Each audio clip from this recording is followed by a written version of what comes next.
Bharatiya Janata party की नीतियों को लेकर के एवं किस प्रकार से मध्य प्रदेश को जीता जाए, इस सब बातें की हमारे साथ क्षितिज भार्गव ने। नमस्कार। इस वक्त हमें स्योड़ा में और हम स्योड़ा विस्तारक क्षितिज भार्गव जी के पास हैं। हम इनसे जानना चाहते हैं कि भारतीय जनता पार्टी आगामी 2023 की विधानसभा को लेकर के किस प्रकार तैयारी कर रही है। वो सब जानकारी हमारे साथ भाई साहब हैं, उनसे हम लेंगे। जी नमस्कार। नमस्कार। सर्वप्रथम आपको बहुत बहुत धन्यवाद, क्योंकि आप देश का चौथा स्तंभ है और आपके माध्यम से कुछ ना कुछ नई चीज़ें मुझ तक भी आएंगी, क्योंकि प्रश्न ऐसे होते हैं कि उन प्रश्न के माध्यम से हमें भी आगे संगठनात्मक बढ़ने में बहुत आसानी होती है और हो सकता है मेरे माध्यम से कुछ ऐसा जाए कि जो लोगों तक पहुंच जाए। भाई साहब, 2023 का जो चुनाव है आगामी विधानसभा का, उसको लेकर के भारतीय जनता पार्टी की क्या तैयारी है, किस प्रकार की तैयारी चल रही है स्योड़ा विधानसभा में, उसके बारे में बताएं। भारतीय जनता पार्टी 2023 के अंदर पूर्ण बहुमत की सरकार बनाने जा रही है पुनः, और 2023 के अंदर हमारी तैयारी, हमारे लिए चुनाव बहुत आसान है। आसान इसलिए है क्योंकि 2018 के अंदर आपने देखा होगा कि हमारा वोट परसेंटेज 41% था, कांग्रेस का 40% था। हमें उनसे 1% ज़्यादा ही वोट पड़ा था। किसी कारणवश हमारी 2-4 सीटें कम थी, तो उन लोगों ने मिलीजुली सरकार बनाई। मिलीजुली सरकार बनाने के बाद वो 15 माह की सरकार नहीं चला पाए। चला क्यों नहीं पाए? इसलिए हमारे लिए चुनाव बहुत आसान है, क्योंकि उन्होंने जो वादे किए थे, उन्होंने पहला वादा किया था कि हम किसानों का कर्जा पूर्ण माफ़ करेंगे। फिर उन्होंने बाद में एक क्राइटेरिया तय किया कि हम 2 लाख तक का करेंगे, अन्यथा 11वें दिन मुख्यमंत्री बदल देंगे। तो आप पत्रकार हैं, आपको पता होना चाहिए और आपके माध्यम से जनता को भी पता होना चाहिए, और जनता बहुत जानती है सब चीज़, जनता बहुत समझदार होती है जनता। हाँ जी, पूछिए, बताइए। तो जो आगामी विधानसभा का चुनाव है, उनमें कौन कौन सी वचन दोबारा से लेकर के भारतीय जनता पार्टी मैदान में उतरेगी, उसके बारे में बताएं। पहले अपन उन पुराने वचनों पे बात करें। पुराने वचन बताएं। क्या था? उन्होंने कहा था कि वही 2 लाख का कर्जा माफ़, तो वो ऐसा नहीं हुआ। मध्य प्रदेश के किसान को डिफ़ॉल्टर घोषित कर दिया। डिफ़ॉल्टर घोषित करने के बाद उन्होंने युवाओं के संग वादा खिलाफ़ी करी। युवाओं के लिए उन्होंने एक घोषणा की थी कि 4,000 रुपये बेरोजगारी भत्ता देंगे। 4,000 रुपये बेरोजगारी भत्ता देने का भी ये झूठ। 15 माह में मेरे हिसाब से 4,000 के हिसाब से एक युवा को 60,000 रुपये बनता है। तो सर्वप्रथम यदि हमारे घर कोई, या मैं भी एक युवा हूँ और किसी युवा के घर कोई संभावित उम्मीदवार कांग्रेस का आए, तो उनको उनसे प्रश्न पूछना चाहिए, और प्रश्न पूछने का हक है, क्योंकि ये हक भी कांग्रेस ने हमको दिया। कांग्रेस ने कहा था कि हम देंगे, इसलिए हमारा हक है, हम पूछ सकते हैं। तो हमें उस पर यह बात करनी चाहिए कि भैया सर्वप्रथम हमारे 60,000 रुपये कहाँ हैं, एक बात। दूसरी बात, युवाओं के संग वादा खिलाफी जिस तरीके से तब की, और वही बराबर अभी भी वही वादे लेके, अभी प्रियंका जी की सभा थी, उसमें उन्होंने अपने मुंह से एक बयान दिया कि मध्य प्रदेश में केवल 1,600 युवा बेरोजगार है। केवल 1600? केवल 1,600, ये ऑन रिकॉर्ड है, प्रियंका जी ने कहा। अच्छा। तो ये तो हमारी उपलब्धि है ना भैया यार, कि हमारे 20 साल के शासनकाल में केवल 1,600 युवा बेरोजगार रह गया, ये हमारी उपलब्धि है। इसके लिए प्रियंका जी को बधाई कि उनके माध्यम से कम लोगों में एक जागरूकता के तौर पर ये मैसेज सर्कुलेट हुआ। उनको यही नहीं पता कि वो किन मुद्दों पर, फिर उन्होंने एक चीज़ कहा कि भ्रष्टाचार की लिस्ट बहुत लंबी है, और फिर उनको मिली नहीं, क्योंकि जब कुछ होगा तो मिलेगा ना। उनके भ्रष्टाचार इतने हैं कि कॉमनवेल्थ घोटाला, कोयला घोटाला, 2G घोटाला, मैं बात करूं तो बहुत लंबी लिस्ट है कि घंटों गुजर जाएंगे। तीसरी बात, भारतीय जनता पार्टी की जो योजनाएं चल रही थी, जन कल्याणकारी, गरीब कल्याणकारी, जनमत की बिल्कुल ज़मीनी स्तर की योजना, हमारा कार्यकर्ता मुख्यमंत्री बनता है। 2003 का पहले का मध्य प्रदेश, उसके बाद का मध्य प्रदेश। पहले बीमारू राज्य हुआ करता था मध्य प्रदेश को, लोग इसलिए देखते थे, लोग छुआछूत से भी डरते थे। फिर 2003 के बाद का मध्य प्रदेश आपने देखा होगा, गौरवशाली वैभवशाली मध्य प्रदेश है आज की डेट में।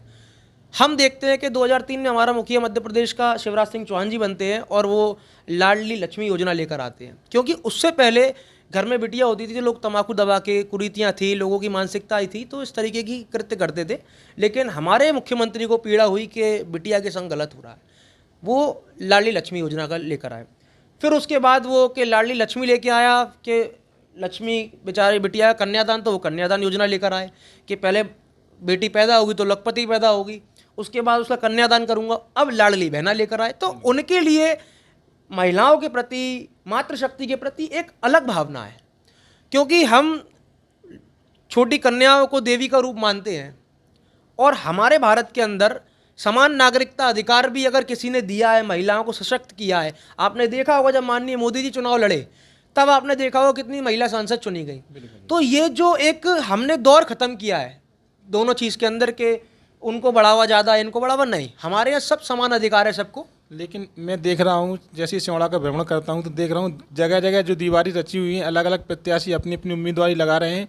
ये कितने 16-17 तो मैंने देख चुका हूँ, कितने प्रत्याशी अभी उम्मीदवारी लगा रहे हैं और किसका टिकट होगा? आप तो विस्तारक हैं, आपको सब जानकारी रहती है, उसके बारे में बताएं।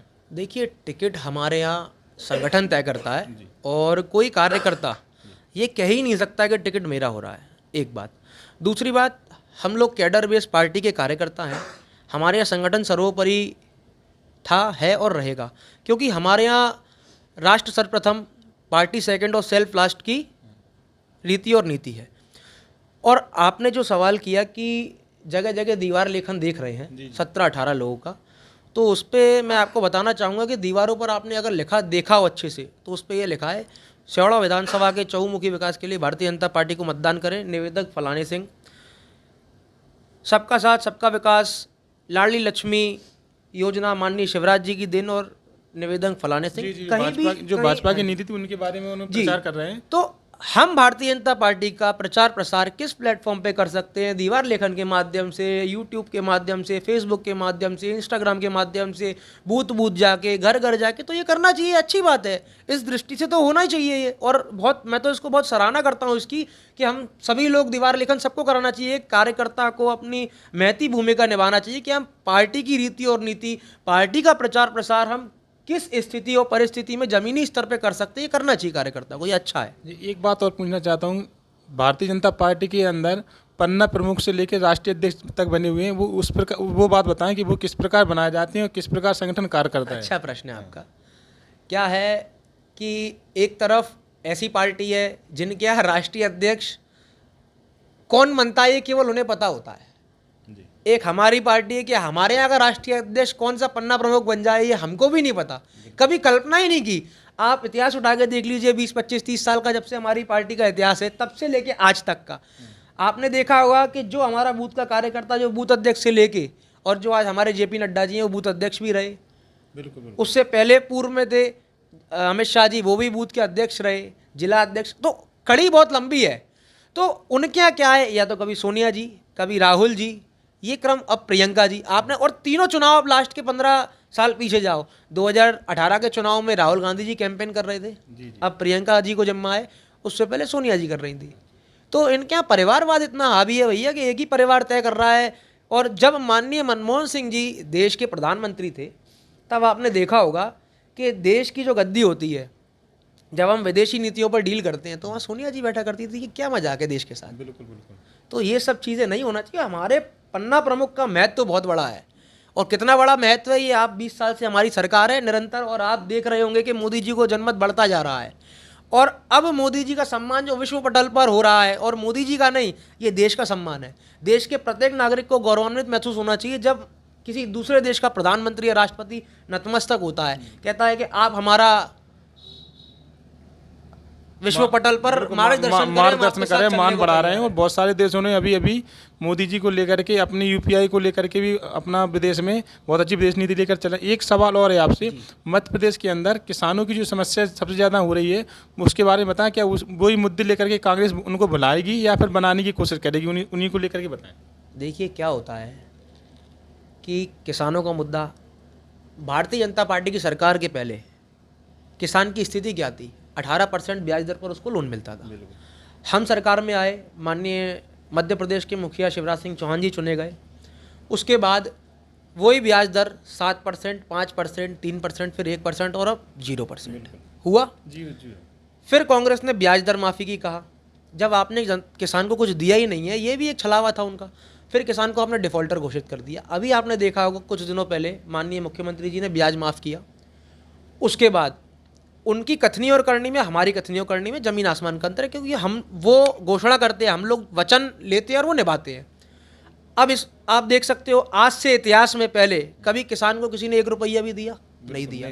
माननीय मोदी जब से देश के प्रधानमंत्री बने, 6,000 रुपये किसान सम्मान निधि सीधे खाते में जाती है। मुख्यमंत्री जी के माध्यम से अभी तक 4,000 रुपये हम किसान के सीधे खाते में डाल देते, लेकिन अब हमने उसको बढ़ा के 6 कर दिया। 6 मुख्यमंत्री जी के, 6 मोदी जी के, कुल मिला के 12,000 रुपये किसान को सीधे खाते में जाते हैं। उनके देश पार्टी के प्रधानमंत्री उम्मीदवार जब राजीव गांधी जी बने थे और प्रधानमंत्री बने चुने गए थे कुछ समय के लिए, तब उन्होंने कहा था कि हमारी पार्टी 10 रुपये बेचती है और 1.5 रुपये पहुँचता है, कहा था। बिल्कुल कहा था। लेकिन मुझे कहते हुए गर्व होता है कि मेरा प्रधानमंत्री जब 6,000 भेजता है किसान को तो सीधे खाते में 6 जाता है, क्योंकि हमारे यहाँ भ्रष्टाचार जैसी कोई चीज़ ही नहीं है। आपके यहाँ अधिकारी से लेकर नीचे तक बिल्कुल हर स्तर पे पैसा जाता था, हमारे यहाँ सीधा जाता है। आपने देखा होगा जनधन योजना के माध्यम से खाते खुलवाए गए, क्यों खुलवाए गए थे उसका असर आज आप जनता देख रही है। फिर आपने देखा होगा आयुष्मान कार्ड, कभी किसी ने सोचा नहीं था भैया, लोग अपनी ज़मीनें गिरवी रखते थे बड़े बड़े मठाधीशों के यहाँ। यदि कोई परिवार पे कोई ऐसा वज्रपात होता था तो लोग इधर उधर भागा करते थे, लेकिन अब माननीय मोदी जी का आयुष्मान कार्ड वो संबल प्रदान कर रहा है कि 5 लाख रुपए तक का इलाज। तो एक बात और पूछना चाहता हूँ, लास्ट बात आपसे पूछना है, भारतीय जनता पार्टी मध्य प्रदेश में मुख्य कौन कौन से वचन लेकर के आगे बढ़ेगी और किस प्रकार से कितनी सीटों पर वह जीतेगी, एक इसके बारे में बताएं। अच्छा प्रश्न है आपका। देखिए, वचन पत्र चुनाव के पहले निकलते हैं, हमने जो वचन लिए वो निभाए, तो हमें वचन लेके जनता के बीच में जाने की आवश्यकता नहीं है। हमने जो कहा वो करके दिखाया है।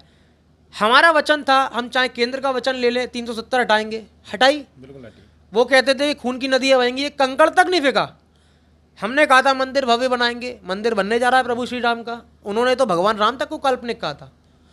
फिर अब आ जाओ मध्य प्रदेश पे, हमने जो कहा था हमने तो उन तक के वचन निभाए भैया। उन्होंने कहा था कि युवाओं को बेरोजगारी भत्ता देंगे, हमने तो नहीं कहा भत्ता देंगे। क्यों? हम आज के युवा को अगर हम बैसाखी दे देंगे कि बिना कुछ करे तू फ्री का भत्ता ले और अपनी आगामी ज़िंदगी जी, तो ये तो बहुत बड़ा कुठाराघात है युवा के साथ। इसलिए सीखो और कमाओ योजना अभी लॉन्च हुई है मध्य प्रदेश शासन की, और वो बहुत क्रांतिकारी योजना है। आपने देखा वो कितने लाखों लोगों ने उसमें अभी लाखों लोगों ने उसमें 8,000 रुपये, उसकी 10,000 रुपये की समथिंग उसकी जो सीखने के साथ साथ सैलरी भी है। युवा को कर्मयोगी बनाइए ना कि कुछ सीखे और कमाए।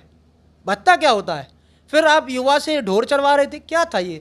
कमलनाथ जी ने तो महिलाओं की अलग से शराब की दुकानें खोलने की घोषणा की थी। कौन सी, मतलब क्या सोच है इनकी?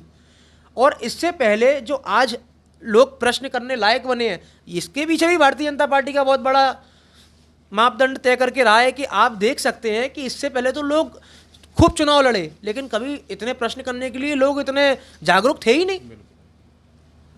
ये थे हमारे साथ स्योड़ा विस्तारक क्षितिज भार्गव जी। इन्होंने अपनी पूरी बात भारतीय जनता पार्टी पन्ना से लेकर के अध्यक्ष तक किस प्रकार बनती है, किस प्रकार मध्य प्रदेश में चुनाव जीतेंगे, उसको लेकर के हमसे बात की।